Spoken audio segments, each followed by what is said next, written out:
Hey guys, Marshmallow Chomp here, back with another CoD Mobile video, and today we are going to be going over every tactical equipment and the pros, cons, why you should use it and why you shouldn't use it for each playstyle, and different modes as well. So I've already done one on the lethal equipment, so if you've not seen that, do check that out, and I may either do a updated one or when I do an item review, do one for the thermite as well. So basically I'll go over the thermite in the thermite video and the pros and cons for that. But anyway, let's get right into this one with the Cryobomb. This is one that I use for pretty much most of my loadouts, whether it be SMG or sniper like this. Before I do carry on actually quickly, when I did my gold razorback video, two of you guys were commenting, which was really nice. Well, actually three, but I answered your question. The other two wanted me to do a DLQ and the revolver. Well, a sniper and a revolver. So I picked the DLQ and the revolver, and they're both in progress. So do stay tuned if you want a gold, like analysis of each weapon, best loadouts and stuff for every task, to help you get gold on them as well. But anyway, Cryobomb. Pros. It's really good slow effect. Really easy to control where it's going to land and where you can throw it, as well as it being a really big radius for maximum area denial. Similar to that of the Molotov, it's long lasting, so when you place this down, it will continuously freeze an area. Now, the reason I would say this is probably one of the best and most underrated tacticals of the entire game is because of the ease of it, because you can be on a tower or on a high up area. You can throw it down below, capture a few people in the slowed area, and take them out with ease because they are unable to move and probably are going to find it very hard to look up to where you are and fire. Similarly, if you are using something like an SMG or a shotgun for more of a rush-based playstyle, you could throw this down if someone's like either following you and then wrap around and flank them, or if it's a head-to-head, you can throw it, stop them, and either get out of there, be able to dodge easier, or just go back around the back and there's nothing they can do really. For modes, it's really good in terms of area denial, which makes it the perfect tactical to use for modes like hardpoint, as well as domination and search and destroy. Because with these, you can throw them onto the point, and say if it's something like hardpoint, you could throw this, and they, after they've killed an enemy, well, one of your teammates for say, then they aren't going to be able to get back to their hiding spot. Or if you know where their hiding spot is, you could throw it in there, and all of your team could just fire in where they're hiding, and there's no chance of them escaping. The area is rather big, and it does go through certain surfaces like fencing. So if you throw it on the other side of a fence, you can freeze someone on the other side, go around the fence and fire at them, and they can't escape. So it does ensure that you can get the kills really easily, and that's why it's really good. However, it does have a couple of downsides, one of which being, even though it's really easy to control where you throw it, it can't be thrown really far, so you can't just randomly throw this across the map. I mean, you wouldn't want to with tacticals anyway, but I have seen a few scenarios where throwing them really far has been useful, and this just cannot do that. So basically that's that, and also, even though you are freezing someone, they are still able to retaliate and shoot at you. So that's why, well, they're the downsides, but I'm sure if you know stuff about the others, you will understand why the Cryobomb is by far my favourite tactical equipment. So the next one is one that I very rarely use, but it is one of the best probably, because again, it is for more rush-based playstyles. Unlike the Cryobomb, this one does have a fuse, so when you throw it, you have to wait a bit before it blows up, whereas the Cryobomb goes off instantly when it lands. So the Flashbang is really good. The fuse is both a good thing and a bad thing, because if it being a good thing, you can throw it in a doorway if you know someone's coming, and then the fuse will wait until they come at that door. It'll blow up as soon as they get to the door. Whereas if it was the Cryobomb, if you were to throw that when they were coming, they'd see the Cryobomb and not even bother and know you're there. Whereas with this, they'll get stunned as soon as they hit the doorway, and they are your kill. So that's something good about the Flashbang, and the fact that it has a fuse. Another thing that is good about the Flashbang is not only does it do what the Cryobomb does, where it slows them down and it slows them down, but it can hit multiple targets. It's harder to hit multiple targets, but it can hit multiple targets, so it does have that going for it, like the Cryobomb. Obviously, Cryobomb's easier, but it can hit multiples. Also, the deafen effect means that they can't hear where the gunshots are coming from. The blinding effect means that they don't know where they're getting shot from, so can't retaliate with their gunfire as easy, because you could just prone and fire, and they're going to think that you're just still stood there. So you'll be shooting them in the legs, they'll be shooting above you, and it's really easy. Another thing that kind of makes it not as good is in terms of teamwork, because with the Cryobomb, it's bright blue, it's a big area, it's really easy for your team to understand, oh, well, those players stuck in the Cryobomb are stunned, I can either help out or rush the objective whilst these players are out of it for a while. Whereas with the Flashbang, yes, the enemy character has the arm over their eyes, but that's not like instantly recognizable. So because of this, you know that, well, your teammates may not know that they're being stunned and may not play accordingly to the fact that people are out of the game on their team. But the Flashbang is really good, and because of it having a fuse and not being a big obvious area denial, you can sneak it in and get quite a few people on things like hardpoint. Just roll it in, they may not even know it's there, and all get hit. Okay, so next up is the smoke grenade.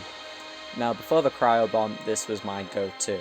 It is still about a 50-50 with the Cryobomb, because it's so good, especially with the really big rise of things like the shield turret. If someone's on a shield turret behind a protective deployable shield, throw this at them. They're not going to be able to see, and even if they go guns a-blazing, you'll still be able to run past and not die, or just get at a good angle, they're not going to know where you are, and headshot them. Obviously, you'll have to know where they are, but if it's something like a shield turret you're going against, you can see them. Also, if you're hiding, the smoke grenade's really good, because you can hide on an objective, place the smoke grenade down, and they might not even know where you are, especially if you're slightly off a usual hiding spot. Say someone camps in a corner quite often, if you go to that corner but then a bit to the right or left, put the smoke grenade, they're going to fire in that corner, you can fire out at them, and they will not expect it whatsoever. And also, it can be effective. Well, this is probably not as good as the Cryobomb and Flashbang in modes like Team Deathmatch, Frontline, and Deathmatch Confirmed. However, that doesn't mean to rule it out completely, because you can, if there's a bunch of snipers, throw it up there, keep them out of seeing targets for a while, they'll either get out of there or be trapped in there and you can kill them. Although, one big downside for the smoke grenade, and this is why I love my opponents using it, is you can't see through the smoke as much as they can. Wait, no, that doesn't make sense. You can see through the smoke as much as they can, which means they can use the smoke to they can use your smoke to their advantage as much as you can use your smoke to your advantage. So do be careful when placing it into rooms, because if they know how to utilize the smoke grenade really well, which they do in things like ranked and higher levels, they will be able to utilize it better than you sometimes. And that's not down to you being bad or anything, that's just down to them being in a better scenario for the smoke grenade. So do be careful, don't overuse it. This is definitely one you can overuse and can actually cost you games if played wrong. So I know it is pretty often a go-to for most players, but just do be careful when using the smoke grenade. However, that being said, it's still one of the most used tacticals on things like ranked, and it definitely deserves that. Next up's the concussion grenade, probably the worst tactical. Now, the reason I'm saying that is because the Flashbang is just pretty much better. This disorients and slows enemy movement speed. Now, things like the Cryobomb and the Flashbang, they already slow movement speed. The disorient does not do anything. It puts a few flashy squares on their screen. However, all of the buttons are still in the same place. You can crouch, prone, jump, shoot.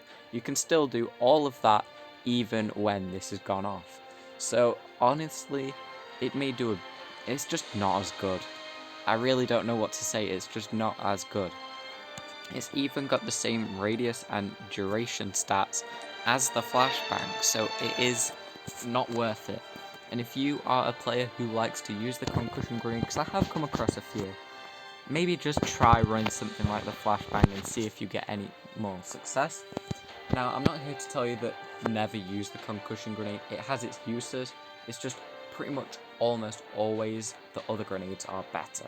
So, if you want to carry on using it, that's fine by me. Who am I to say that you can't use it? But let's be honest. Try and use the Flashbang at least. That's probably the most similar. Next up's the EMP, the one that should be being used all the time right now, but surprisingly isn't. With the increased amount of sentry gun usage and shield turret usage, especially with the fact that both of them can be picked up and moved, so gunfire is not always the answer, especially because they're pretty hardy items. The EMP, with the ability to pretty much one-shot sentry guns, is an instant denial to a very, very powerful score streak. It can actually be used against people as well. It's obviously not as good, but it does a bit of damage, I believe, and a bit similar to the concussion grenade, with a bit of slow and a bit of deafening. So, I mean, probably don't use it on people unless it's an absolute must and someone's coming and you just need to slip it in and do a bit of damage. But honestly, this is for score streak denial for things such as the sentry gun, which, like I said, is being used a lot more now, especially because you can move it about as well. You want to get it out of the way instantly, because even if you damage it a lot, they can move it to a new position. You go to shoot on it, and oh no, it's behind you. So, you need to shut it down as quick as possible, and the EMP is the tactical for the job. And next up is the trophy system, the last one. This is probably quite underused, honestly. This is one that can be reused, similar to the throwing axe from the lethal equipment. However, you do have to wait a bit as you pick it back up. But basically, the trophy system, you put it down. If an enemy throws a frag grenade, or any grenade pretty much, including the Molotov, or something like a hunter killer, this fires a little missile and destroys it. And sometimes, if you're lucky, it will kill the player as well. I've had that happen to me sometimes, and I've killed people with it as well sometimes. It's not super often, but it's a lot more often than you think. So it can get you some kills from people attacking you without knowing. I do know that some people like to put it near objectives, especially on search and destroy. So if someone's to like throw a smoke grenade, this can destroy the smoke grenade, and they're not going to get any cloak to help them. Well, they're not going to get any cover to help them plant the bomb or defuse the bomb. So that's why that one's good. Also, on things like hardpoint, if someone's about to throw a Molotov in and do a big area denial, you can counteract that instantly. And often, you'll just leave that enemy player thinking, oh no. Which actually, sometimes will leave them a bit stunned. Not all the time, but sometimes it can. And it's very rare, but you may get like the jump on them if this occurs. One downside, a massive downside for the trophy system is, if you're too close, someone throws a frag and this fires, you'll kill yourself with your own trophy system. So do be careful and make sure you're placing it in the right location And don't worry if you don't, because obviously you can pick it up again and put it down again as many times as you want. So, I hope you enjoyed this video on lethal equipment, and I really hope that it actually helped you make some decisions for your loadouts and help you with your either gold grinding or your ranked matches. A lot of them should be taken into account. Just try them out.